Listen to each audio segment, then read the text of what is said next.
Basicamente, a gente se sente completamente impotente perante a tudo que está acontecendo. E vamos lá, você não precisa gostar do Bolsonaro, você não precisa ter feito campanha para ele, ser bolsonarista, nada disso. Mas o que eu vou dizer agora não é para quem concorda com ele, mas para você que talvez não está entendendo o que está acontecendo. Afinal de contas, o que tem a ver Bolsonaro Moraes com a sua vida? Eu vou te explicar. Basicamente, nós temos hoje um cenário em que um ex-condenado presidente da República e um ex-presidente da República pode se tornar um condenado. E mesmo que você tenha suas divergências com o Bolsonaro, vai aqui alguns pontos para você pensar. Não precisa concordar não, mas pensa aí. Ele nesse momento está proibido de falar com embaixadores, proibido de usar rede social, sofreu busca e apreensão na sua casa, encontraram aí incríveis $14 mil, usando tornozeleira eletrônica e é obrigado a ficar em casa do 19 às 7 horas da manhã e está proibido de falar com o próprio filho, Eduardo. Aí vem os meus pontos. Alguém que roubou o INSS, que foram bilhões, está usando tornozeleira eletrônica? Você já viu algum traficante, estuprador, alguém aí que roubou bilhões às estatais, ficando impossibilitado de conversar com o seu próprio filho? Ou seja, o script é o mesmo. E quando você entender que nós não estamos em uma democracia, você vai entender o porquê o que estão fazendo com o Bolsonaro afeta também a sua vida. Porque afinal de contas, se eles estão fazendo isso com o ex-presidente da República, o cara basicamente mais popular do Brasil, o que eles vão fazer com você? Que é digamos, um mero cidadão, um pastor, um estudante, uma pessoa que tem opiniões na rede social, você que é jornalista, empresário, e aí? O que vai acontecer com você? Vamos colocar mais uma vez aqui os pingos nos is. Bolsonaro, como alguns eu ouvi falar aí da esquerda, não está sendo condenado pelo que ele fez na pandemia. Não. Ele não está sendo condenado por corrupção.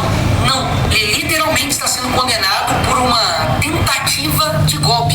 Ele é a pessoa que está despontando nas pesquisas eleitorais como primeiro lugar contra o Lula. Ou seja, será mesmo que eles estão preocupados com a democracia? Pausa. O Lula que recebe ditador aqui no Brasil, como Nicolás Maduro, ou será que eles estão preocupados em tirar a oposição para poder vencer as eleições? Hein? O que você acha? Isso literalmente aconteceu na Venezuela e através do STF.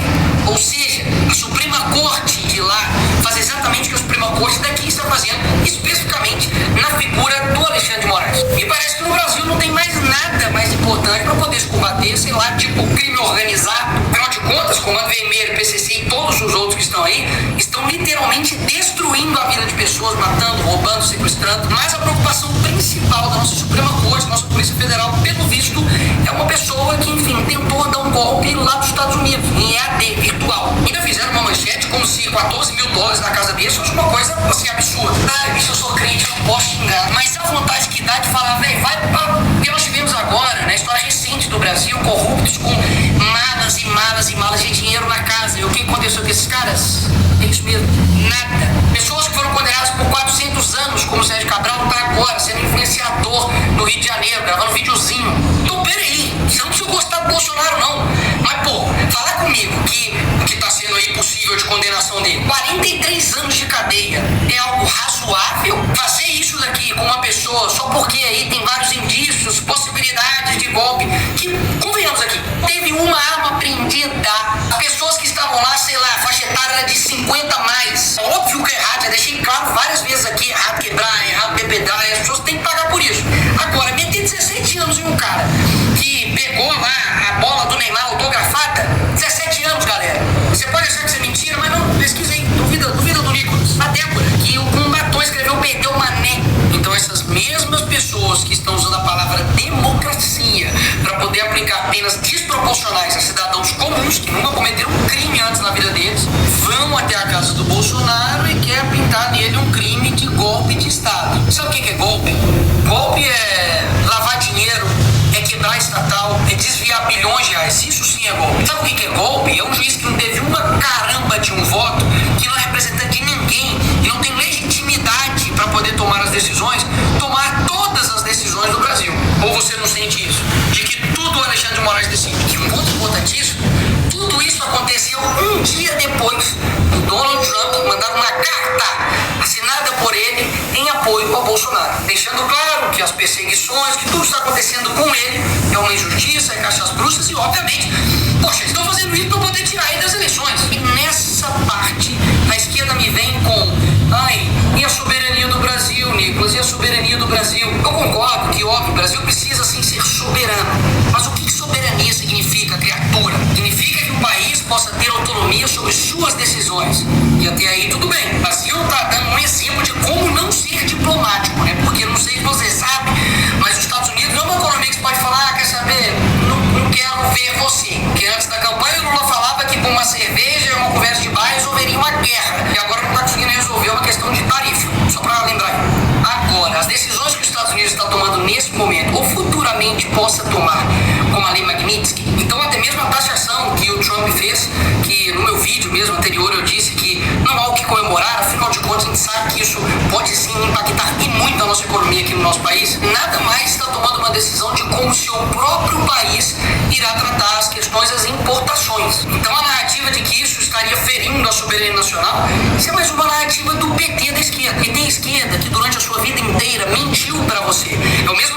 meu filho, é o problema você que acredita nela. Agora, mais uma vez, cá entre nós, vamos recapitular um pouquinho só a história. Lula acabou de pedir para Cristina Kirchner, que foi condenada por corrupção, a soltura dela. Ele foi lá na Argentina pedir para soltar ela. A Gleisi Hoffmann, que é deputada do PT, não sei se você sabe, mas já foi até a TV árabe para poder pedir pro Lula ser solto. O PT foi em outros órgãos internacionais para poder falar pro Lula ser solto, contra o impeachment da Dilma, e, enfim, fizeram isso milhares de vezes.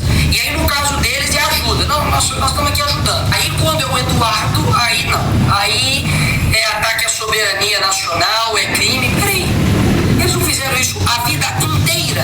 E tem tipo de coisa que você tem que ir ver. Coloca aí no Google assim, ó, Foro de São Paulo, pra ver que desde 1990 os caras estão influenciando externamente todos os países da América Latina e principalmente o nosso país. Tem uma perguntinha aqui gostosa aí pra você que é de esquerda ou canhotinha. Qual seria a sua reação se o Donald Trump, nesse exato momento agora, mandasse um avião aqui pro Brasil para poder buscar e resgatar Jair Bolsonaro? Fala pra mim a verdade, qual seria a sua reação?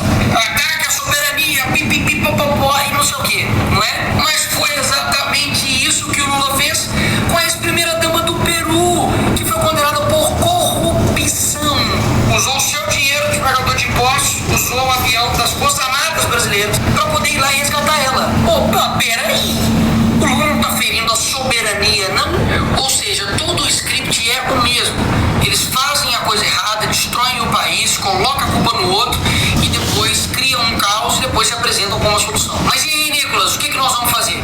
Aqui você chega na parte final, mas não menos importante do vídeo. Não, nós não estamos vivendo em uma democracia. Então, vamos partir daí. Em uma democracia normal, o Senado iria colocar freios e contrapesos com o STF. O STF seria uma corte não política, mas uma corte que iria zelar pela nossa Constituição. E o Congresso iria elaborar suas leis, ver o que é melhor para o país, e, enfim, também poder fazer emendas à Constituição para poder também frear os poderes dos outros demais poderes. Mas não é esse Brasil que a gente vive. Então, esperar de mim ou dos outros deputados que a gente faça algo dentro da regra do jogo que irá mudar um jogo que eles não seguem a regra do jogo, é loucura imaginar essa forma. E eu tenho um exemplo aqui perfeito para poder te dar. No caso, por exemplo, do IOF, que houve um aumento de imposto pelo PT, claro, verdade, o Congresso viu isso e falou, vamos derrubar. E nós derrubamos. O que o Lula fez? Foi lá e derrubou a nossa decisão. O que nós fizemos? Fomos lá e derrubamos a decisão dele. O que o PT fez? Levou para o STF. Chegou no STF, o Moraes decidiu o quê? IOF, tá tudo bem, vai rolar. Ou seja, é como se eu fosse um jogador. Fui lá no jogo, fiz 3 gols. Finaliza o jogo, nós ganhamos a partida, e aí o juiz fala, não. Os seus 3 gols não valeu, Nicolas. Na verdade, quando você faz um gol, o gol vai pro outro time. Então, vitória do time contrário. O jogador tem culpa nisso. Ele tem culpa de que um juiz está extrapolando por completo a sua competência. Não é falta de competência, de vontade, nem de garra, nem de luta de nenhum dos jogadores. Basicamente porque nós temos um juiz que tem superpoderes. Rui Barbosa poderia ressuscitar e defender que seja Bolsonaro ou a direita ou o Congresso ou o Parlamento que